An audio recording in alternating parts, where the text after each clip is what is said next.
the latest. Josh Donaldson and ISIAH KINER-FALEFA now traded to the New York Yankees in exchange for Gary Sanchez and Gio Urshela. I do believe the Yankees also received backup catcher from the Minnesota Twins. So I guess that would leave Kyle Higashioka and now that new catcher. Is this a stupid question? What? Is ISIAH KINER-FALEFA going to play catcher for the Yankees? Because Kyle Higashioka and Ben Rortvet might be the worst catcher combination in baseball. It's not that is abysmal. They have to have an upgrade somewhere coming. I know that Garrett Cole does like Kyle Higashioka himself. I mean, it's like a personal catcher thing. Anyway, let's talk about Josh Donaldson. I mean, this is a huge deal. I mean, I guess we're probably going to see his value, I would say, climb quite a bit. The ADP for Josh Donaldson right now is 193.6. And we've consistently talked about him as an undervalued player all season, basically. I mean, he's older. Yes, he misses time due to injury. But Scott, when Josh Donaldson plays, he's really, really good. And now he's likely going to be in the middle of the Yankees lineup. So what do you think about your instant reaction to Josh Donaldson on the Yankees? I mean, my instant reaction is it sounds like a bigger deal. It's one of those, the majority of moves are a bigger deal to the real baseball world than the fantasy baseball world. But I don't know that it really changes my opinion on Josh Donaldson that much. I think some of the other factors in this deal, like my mind goes to Jose Miranda. Now I know they're getting, let's see, Gio Urshela is going back to the Twins in the deal, but the Twins sent their entire left side of the infield to the Yankees, and Urshela, was playing shortstop down the stretch last year. Jorge Polanco can play shortstop. Miranda has gotten time at third base and second base in the minors, and they have an opening on the infield now at either one of those spots or at shortstop. Or Jose Miranda's not going to play shortstop, but the point is, if they wanted him to make the opening day roster, as things stand right now, there's room for him too. All right. Yeah, really good point. I know Jose Miranda, someone we all like here as well. Massive season in the minors last year, maybe getting more of an opportunity to play with the Minnesota Twins. Chris, I mean, I don't think it's completely ridiculous. I've had some people already tweeted me asking, is ISIAH KINER-FALEFA going to play catcher for the Yankees? My initial reaction is I don't think he would. It seems like, they want better infield defense, and that's something that they truly value, and it seems like that's why they wanted ISIAH KINER-FALEFA.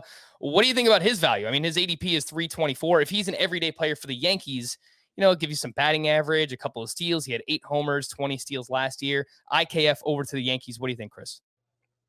My initial reaction when he got traded to the Twins initially was ISIAH KINER-FALEFA is probably undervalued. And I think that's more true now that he's with the Yankees, assuming that he's going to play every day, which I think we would expect just because of how much we're paying for stolen bases. I mean, maybe we don't buy him as a 20 steal guy, and he was an 8 steal guy the year before in 58 games, so I'm not sure it's outlandish to think he can be a 20-ish steal guy. I'd rather have, I know they play different positions and Edman has some flexibility, but I'd rather have ISIAH KINER-FALEFA with my 18th round pick than Tommy Edman with my 8th or whatever you usually have to pay for him if I'm in a roto league. So I think he's definitely a winner here, and I think he's probably just undervalued in general.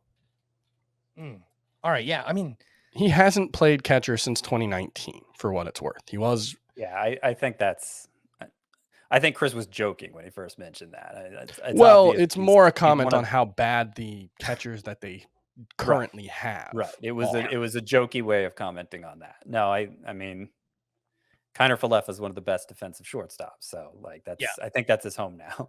I don't really understand. It still seems like the Yankees have a logjam here because even if Donaldson plays third base, or I guess he could DH, but they have so many different players that are eligible to DH. Could he play first?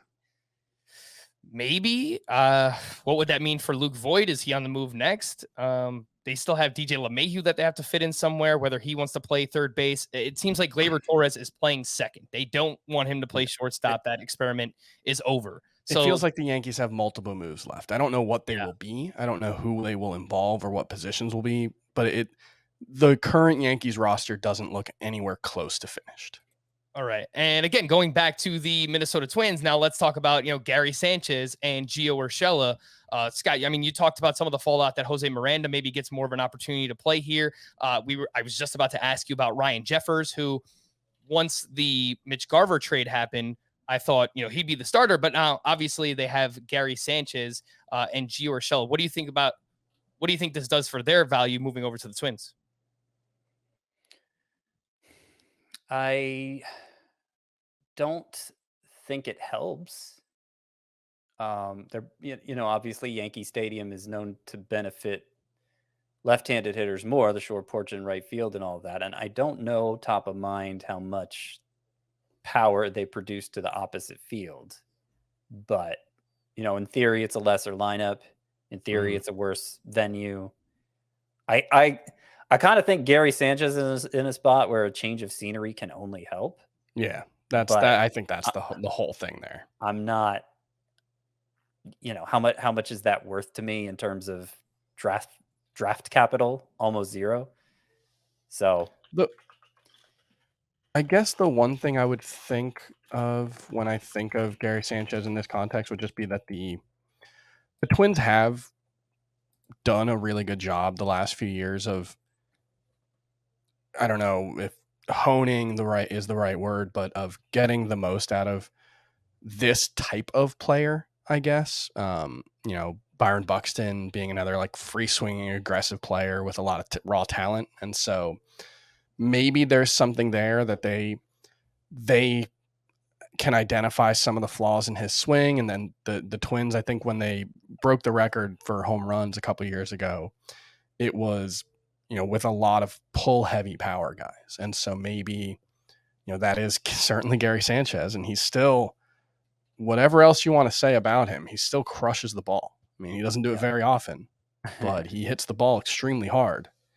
And so it's a bet on I don't know if you'd say an elite talent at this point, but a high level talent. I think it's interesting.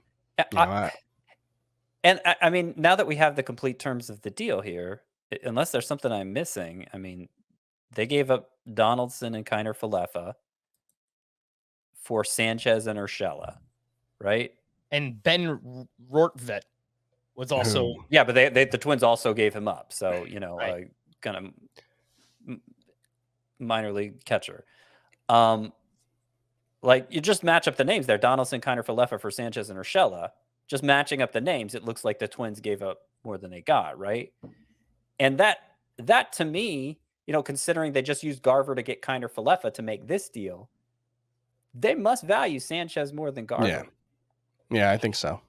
So I don't think any of us believe they should, but they have their own scouting network that apparently. And there's Dan Hayes, Twins writer for The Athletic. Twins aren't done doing whatever they are doing, especially after all of Josh Donaldson's $50 million comes off the books, which seems like a big part of it because there was some salary contract relief in the deal. Yeah. Quote, lots of irons. So, I think that's both of these teams seem incomplete right now. The Twins probably more so than the Yankees, but this is kind of happening in real time, and I feel like we are dealing with incomplete information in the aftermath of this deal. Yeah, and as more information comes in, of course, we will get that to you. Scott, you have Gary Sanchez ranked as your 10th catcher in Roto, and Chris, you have him all the way down at 23. Whoa. So do you foresee moving Gary Probably going to move him up, yeah. Okay. I don't know where to. I just... I'm in some respects, I'm kind of just done with it. And I tried to talk myself into Gary Sanchez last year, and it did not work very well. I think when he was with the Yankees, there was downside risk of just bottoming out, like losing playing time, being benched, like not playing at all. I think that's extremely unlikely with the Twins, given what they've given up for him. So I do think I have to move him up. I don't know if 10 would be the right answer, but yeah, probably mid-teens, I would guess. Okay. And I guess last part here, let's just say Kyle Higashioka is the starting catcher for the Yankees. I mean, The batting average has been dreadful. He does have some pop. He had 10 home runs in 67 games. Scott, any interest in deeper two-catcher leagues if Higashioka is indeed the starting catcher for the Yankees? He'd be one of the least appealing starting catchers out there. So it would have to be the sort of league where literally every catcher who gets at bats is drafted. He's like your classic, like low end number 2 fantasy catcher. Like he might hit 15 home runs or 16 home runs with a 200 average. I don't seem like, I don't know, maybe the Yankees really like him. There are some like somewhat interesting things in his batted ball profile. He does hit the ball well, and he's a good framer, which isn't a fantasy relevant thing, but for playing time purposes. But yeah, I think he's pretty bad. So all right. apparently, I do have a bit of a take here. Josh Donaldson, again, the ADP 193.6 according to Fantasy Pros. I think over the next couple of weeks, he closes the gap on Justin Turner. I think he moves up about like 40 spots. Justin Turner's ADP is 151.8. Whether it's deserved or not, I think it's just going to be like a Yankee tax, and people are going to get really excited about this move. And Donaldson is going to come close to being drafted in the same range as Justin Turner. I think that's really going to happen. I think like a 40 homer season's not out of the question for Josh Donaldson still, even at this point in his career. And I say this like 60% as a joke, but 40% serious. Like the Yankees training room is going to get a real workout. I mean, that was already true before this, but between Stanton, Judge, Gallo, and now Donaldson being added to that mix with his calf injuries over the past couple of years, and just generally being a 37-year-old or 36-year-old,